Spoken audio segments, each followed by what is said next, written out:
Dito sa Papa Dudut Stories, ikaw ay hindi nag-iisa.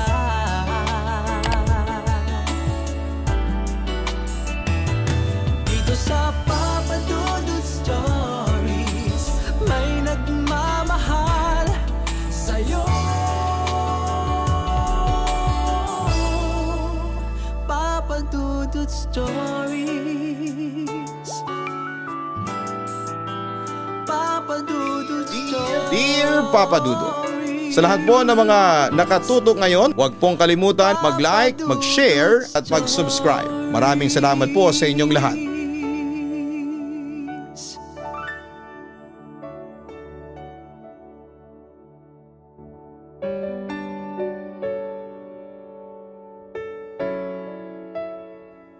Dear Papa Dudut, magandang gabi sa inyong lahat. Ako po si Joaquin Palmares Jr., isa ninyong masugid na tagapakinig sa radyo at sa YouTube, subscriber since 2020.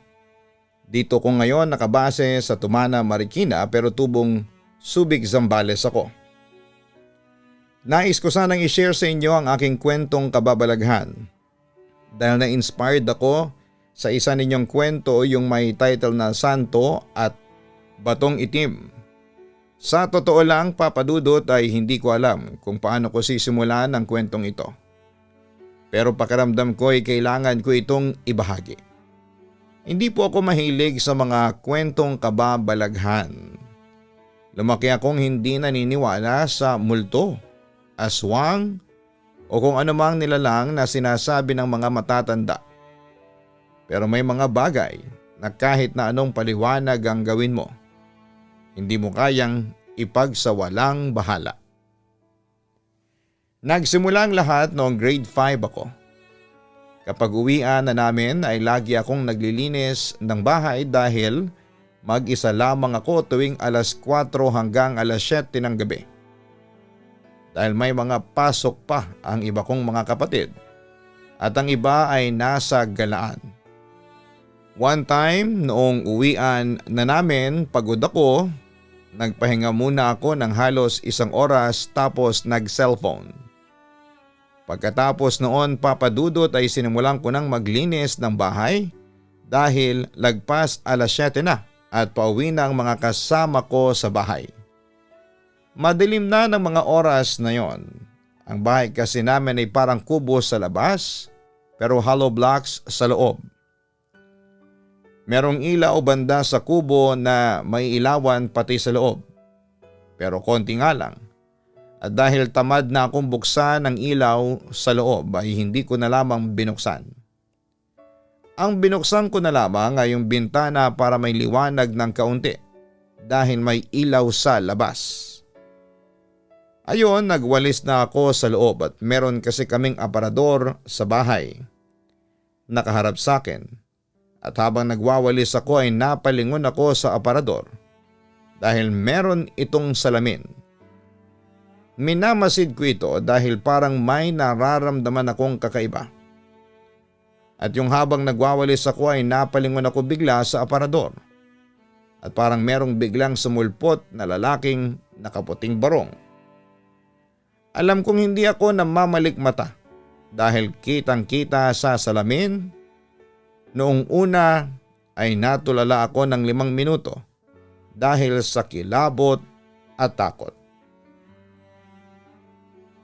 At bigla akong sumigaw at tumakbo palabas. Narinig ng pinsan ko ang sigaw ko at tinanong niya kung ano ang nangyari, ngunit hindi ako nakapagsalita dahil sa takot. Pagkatapos noon ay bigla akong pumunta sa tita ko dahil nandoon ang nakatatanda kong kapatid na nakikipag-inuman sa mga pinsan namin. Nagdalawang isip pa ako kung sasabihin ko ba or dededmahin ko na lamang. Pero nanginginig ako at napansin nila yon.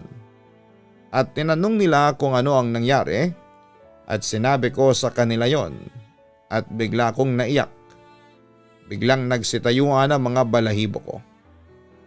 At sabi nila ay puntahan daw namin ang bahay at chinek nila yung bahay pati yung aparador at pinakalma nila ako dahil nanginginig nga ako.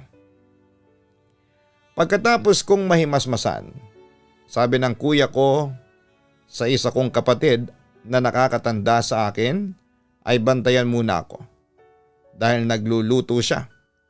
At yun nga Papa Dudut, nagluluto na siya noon habang ako naman ay ang dami kong naiisip. At bigla na lang akong may nakita na paa na naglalakad pero wala namang katawan.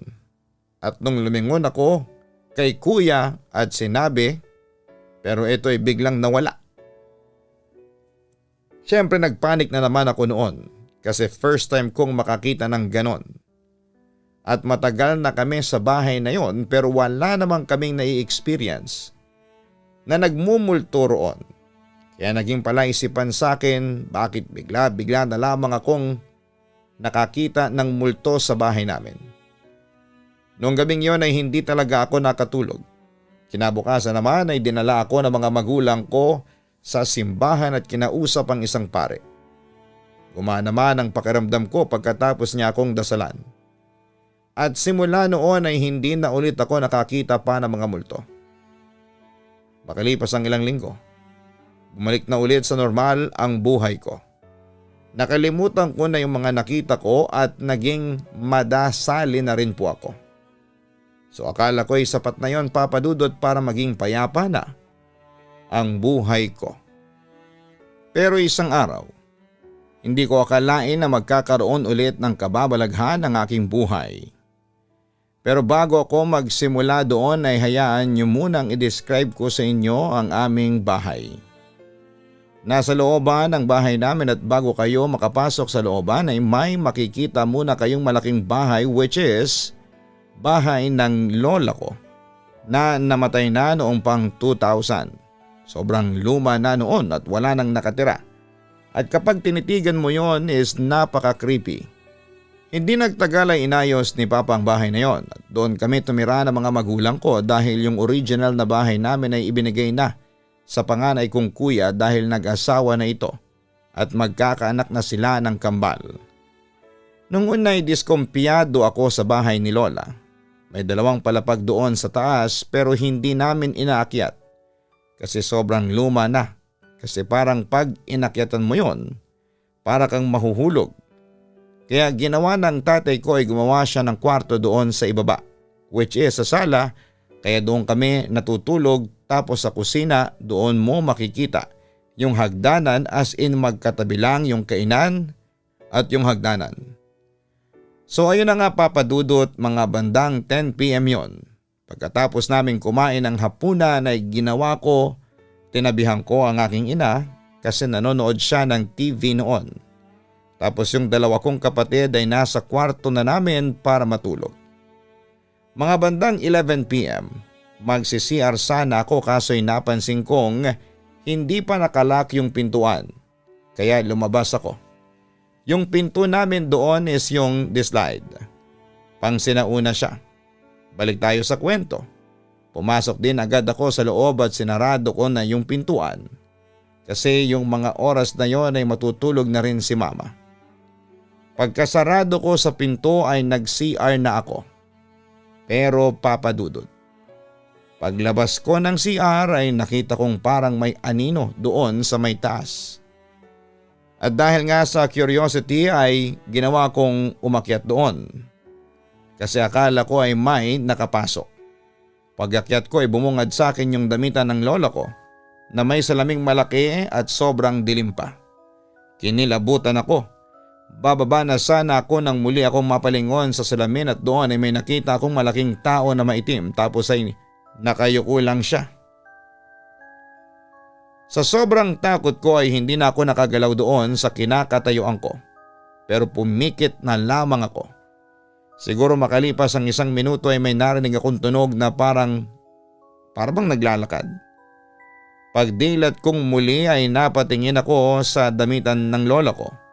At kitang kita ko na pumasok doon yung lalaking itim na malaki sa salamin.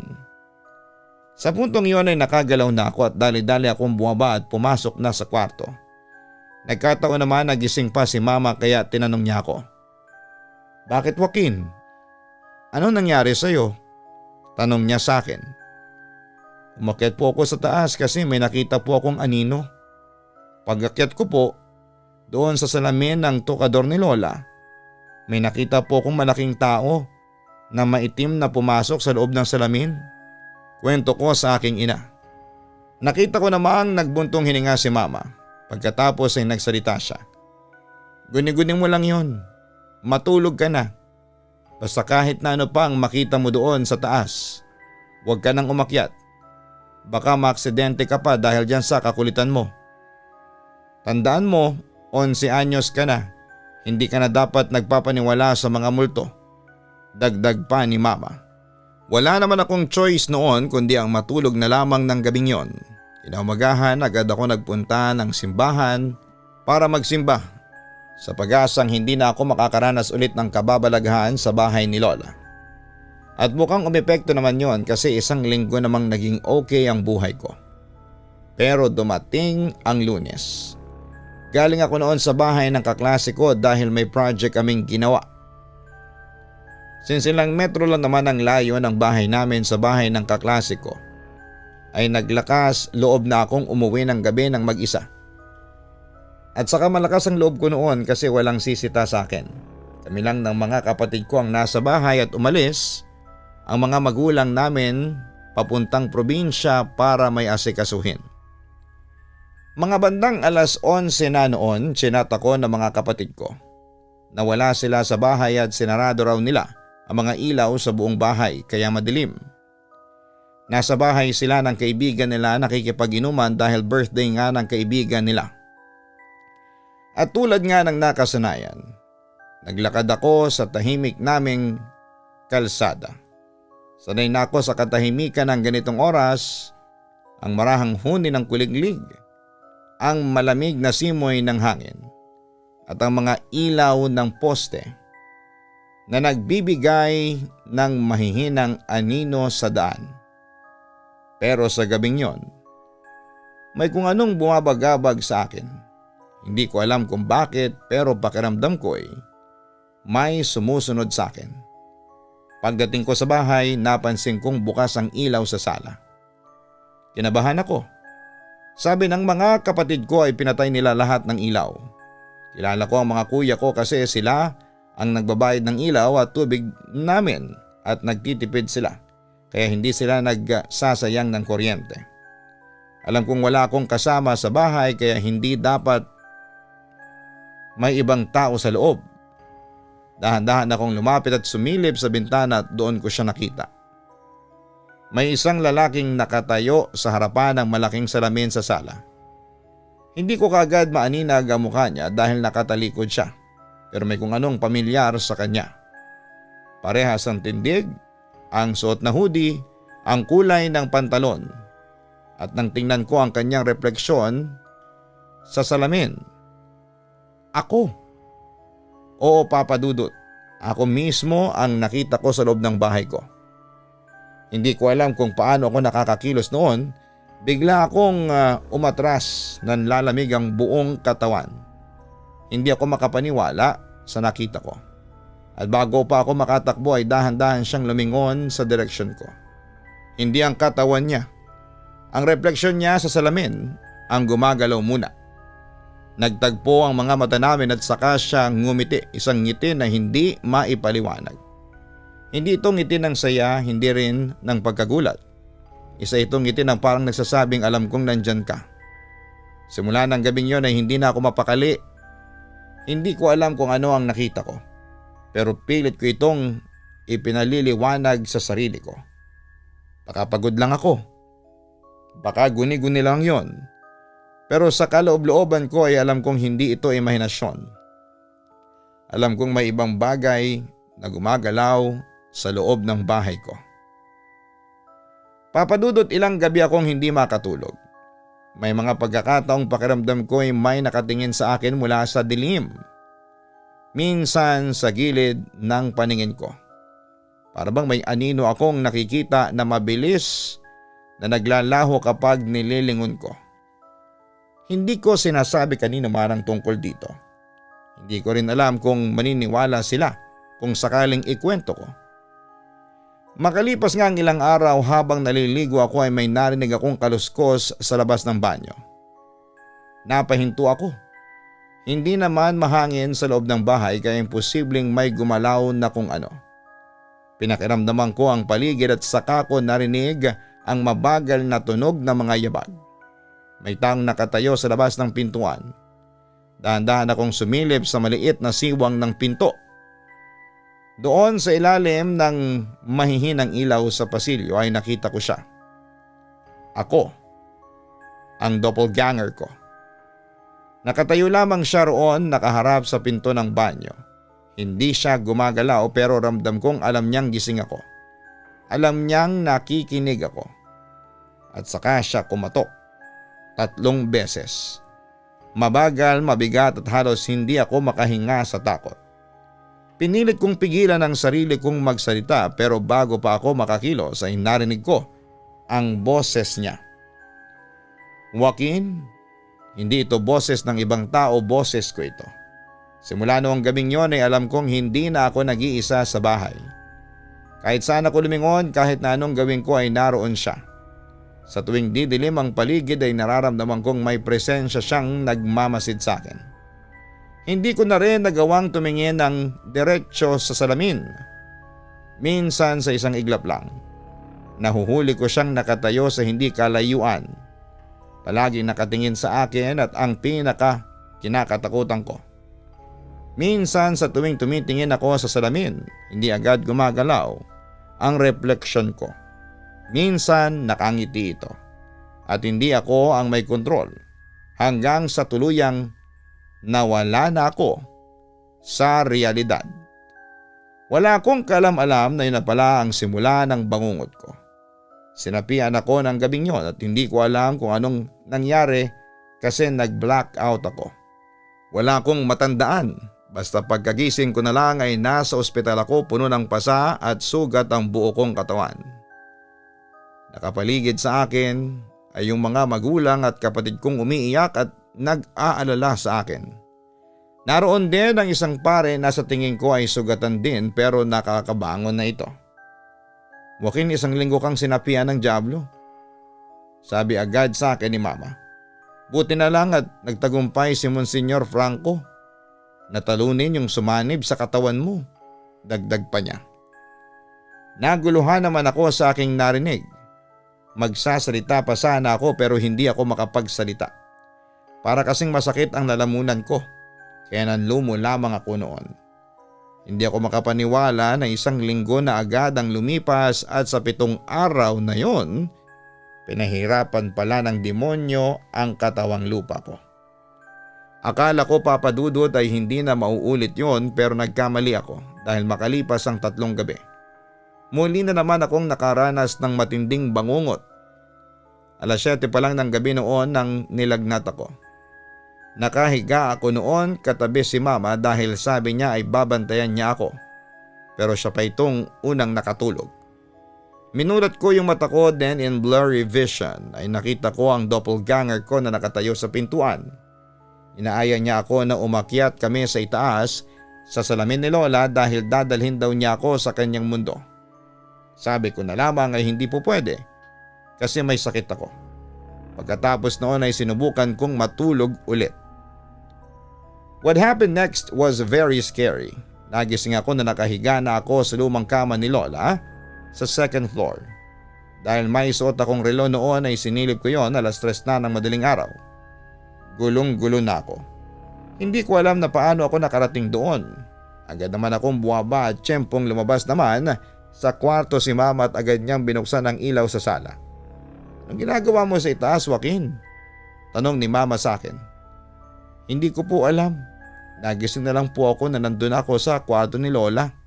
Ang sabi ko naman. Tinanong ako ni Mama ng mga personal na info para ma-confirm na nasa ulirat ako.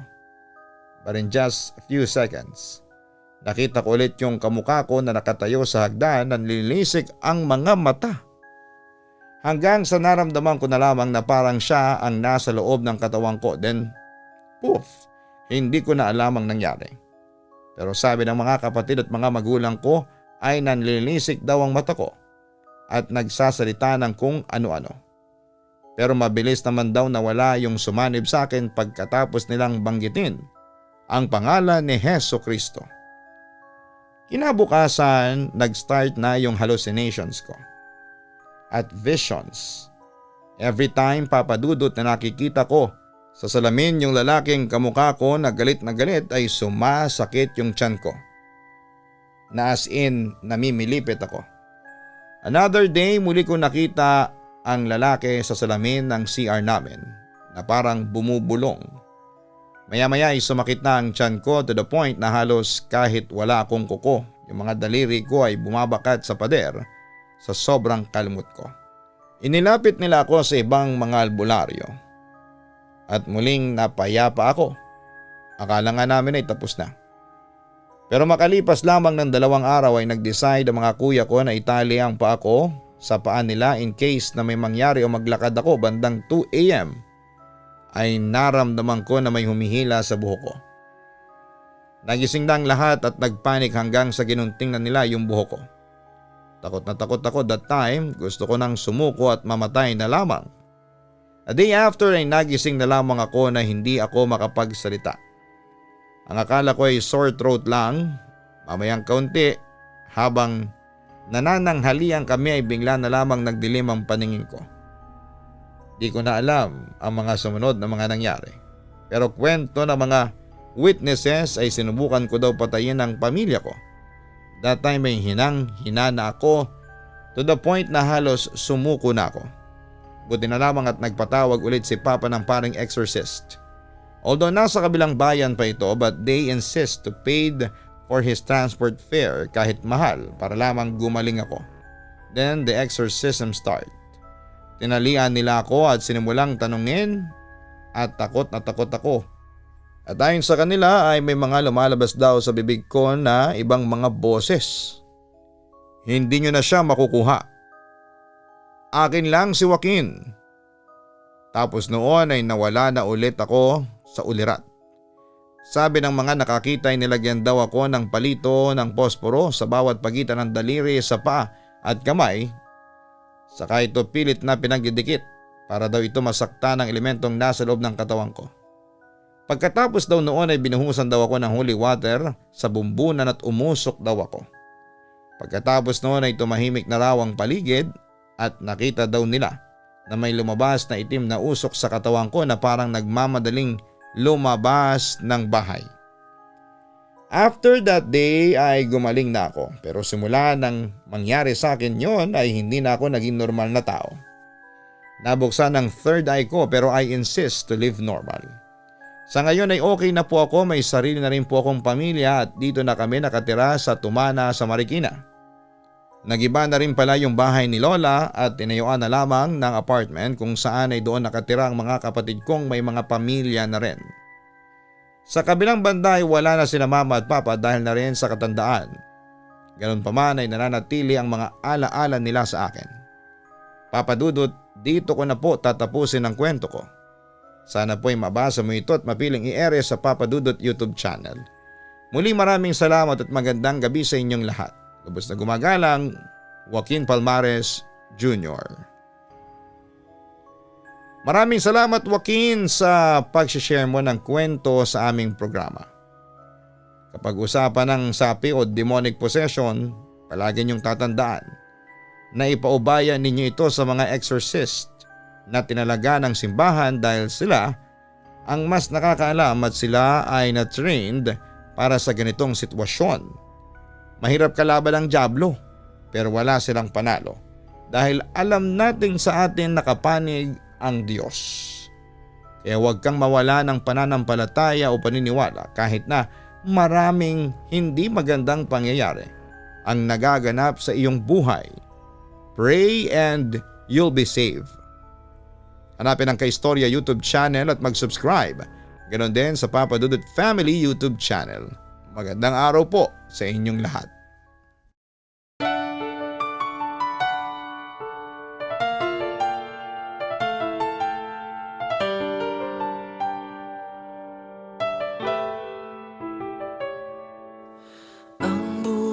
ay mahiwaga, laging may lungkot at saya. Sa Papa Dudut Stories, laging may karamay ka.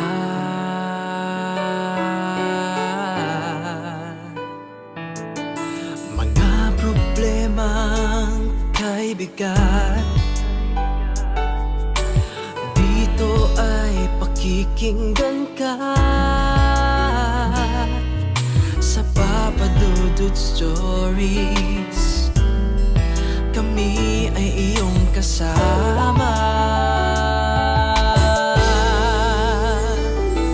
Dito sa Papa Dudut Stories, ikaw ay hindi nag-iisa.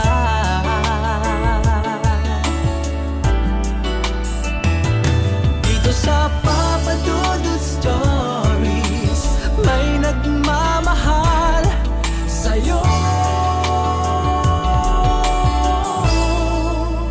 Papa Dudut Stories, Papa Dudut Stories, Papa Dudut Stories.